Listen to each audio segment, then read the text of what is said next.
Kamala Harris is in play it safe campaign mode, and I think that might be a mistake. Let's talk about it. So the reason I was thinking about this was the New York Times editorial board endorsed Kamala Harris on Monday. This should not surprise you. They were not going to endorse Donald Trump. That was not going to happen. So they were always going to endorse Kamala Harris. It was a question of when and sort of how they did it and what they wrote. I have three basic thoughts. The third one is the biggest one. So let me go through the first two and then spend a little bit more time on the third. Okay. The first is that this is unlikely to change much of anything, I think. I guess I'd be surprised if it changed anything. Because people who read the New York Times editorials are probably already going to be for Kamala Harris. Like, if your decision making was premised on what's the New York Times editorial board thinking, you're probably a Kamala Harris voter, right? I don't think there's a lot of Donald Trump people who say, wait, the New York Times endorsed Kamala Harris? Maybe I should rethink my position. Not going to happen.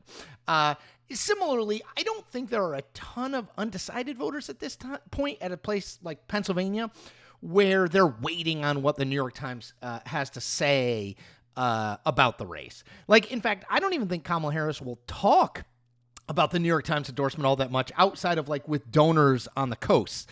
I don't see her in central Pennsylvania or even, maybe suburban Pennsylvania, but probably not. Certainly not central Pennsylvania saying, I don't know if you saw this, but the New York Times endorsed me. It'd probably actually lose her more votes than it gained her. So that's number one. This is not a game changer in any way, shape, or form. Number two, and this is a point of personal privilege as someone who spent a lot of time in newsrooms.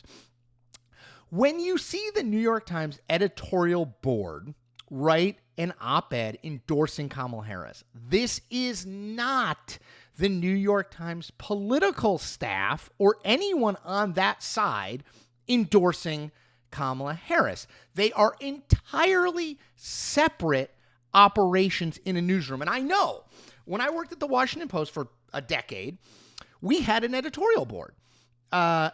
I will tell you, I interacted with the head of the editorial board, a guy named Fred Hyatt, probably 2 or 3 times over my 10 years there. Do you know what it was about? Politics? No. Foreign policy? No. Domestic policy? No. Field hockey. Because at the time, my wife was a field hockey coach, and Fred had a teenage girl who was a field hockey player. So we commiserated about field hockey.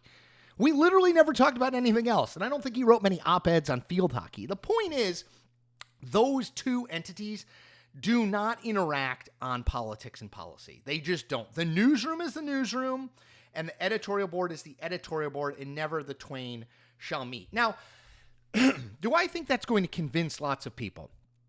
No. Just because it's a fact and it's true doesn't mean that people aren't going to say, see, the New York Times is in the bag for Kamala Harris. Maggie Haberman and Peter Baker are rooting for Kamala Harris. No, they're not. They're not the editorial board. The editorial board is a separate part of the organization that does not interact in any meaningful way with the news side of the operation. They just don't. But again, I know I'm fighting a losing battle there because it's easier to just dismiss it as the New York Times or the Washington Post endorses Kamala Harris. That's not what's happening here. The New York Times editorial board is endorsing Kamala Harris, and I'll put a link to the editorial so that you can read it yourself. But it's not the political staff. They have nothing to do with it. They have no input. They don't know if and when it's coming. Nothing. It's totally independent. It's a black box. What goes on on the editorial board goes on in the editorial board, and that is it. I'm telling you that, again, you don't have to believe me. It just happens to be true. Okay, so point one, this probably isn't going to make a big difference. Point two, the New York Times editorial board does not equal the New York Times staff. And the third point, and this is what I led with and what I want to spend the most time with. The editorial obviously is an endorsement of Kamala Harris. There's a lot in there that's positive for Kamala Harris. There's a lot in there that's negative for Donald Trump. You should read the whole thing. There was one paragraph about halfway through that jumped out to me because I think it's a really well-written diagnosis of the Harris campaign at this moment that I want to spend some time on. Let me read it. And I'm quoting here. Many voters have said they want more details about the vice president's plans, as well as more unscripted encounters in which she explains her vision and policies. They are right to ask. Given the stakes of this election, Ms. Harris may think that she is running a campaign designed to minimize the risks of an unforced error. Answering journalists' questions and offering greater policy detail could court controversy, after all, under the belief that being the only viable alternative to Mr. Trump may be enough to bring her to victory. That strategy may ultimately prove winning, but it's a disservice to the American people and to her own record. And leaving the public with a sense that she is being shielded from tough questions, as Mr. Biden has been, could backfire by undermining her core argument that a capable new generation stands ready to take the reins of power. Okay, I think that's interesting for two reasons.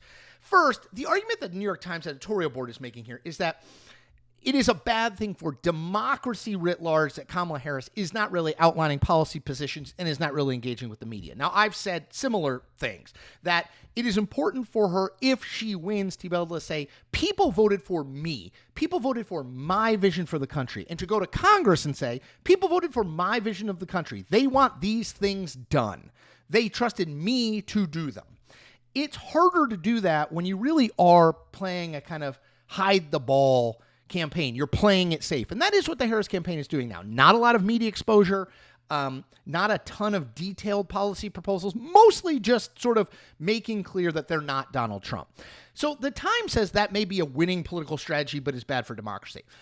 I think it might be a winning political strategy, but if we look back and Kamala Harris does lose this race to Donald Trump, and I think she could, I think we will look back and say they were too risk averse, that the theory of the Harris campaign was all we have to do is be a credible, meet a low bar of credibility to be an alternative to Donald Trump, that people are not going to vote for that guy. And so it's a binary choice. If they're not going to vote for A, they got to vote for B, and Kamala Harris is B.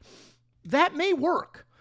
The only thing I will say is it does remind me a little bit of 8 years ago, that was the working theory behind Hillary Clinton's campaign, that people were not ultimately going to vote for Donald Trump. So even if they didn't love Hillary Clinton, they weren't going to vote for their Trump, and therefore, again, binary choice, you vote for the other person, which would have been Clinton. We know how that turned out, right? Clinton was risk averse. I mean, she is risk averse by nature. The campaign reflected that. She was risk averse. They didn't do all that much on the offensive end. They mostly played defense just because they thought if they just ran out the clock, they would win. She obviously didn't win that election. So things have changed. Obviously, Roe v. Wade has been overturned. Kamala Harris is not Hillary Clinton in terms of baggage or her unfavorable rating. Kamala Harris is much more well-regarded than Hillary Clinton, and she does not have a long train of scandals and controversies in her past. So it's not an exact comparison, but I just throw it out there because it did, when I read that paragraph and as I've been watching the Harris campaign, it did occur to me that there is a little bit of an echo there, that the theory always being, well, they're not going to vote for Donald Trump. And 2016 people did. 2020, 74 million people did. He obviously lost that race, but still 74 million people did. So there is a constituency for Trump. It's not a splinter. So if Harris loses, I think we might look back and say she should have taken a few more risks. She should have been a little more willing to put herself out there, even though that putting yourself out there does have risk, because there's opportunity in that. Okay. That's it for me. I have, today at least, I have 4 things that I ask you to do. I always ask you, subscribe to the channel if you haven't. We are on the march to 50,000. I ask you to like this video. Just give it the old thumbs up. There it is. I ask you to comment for the algorithm, and I ask you to tell 10 friends. That's it for me today. As always, thanks for your support. I will be back with another video tomorrow.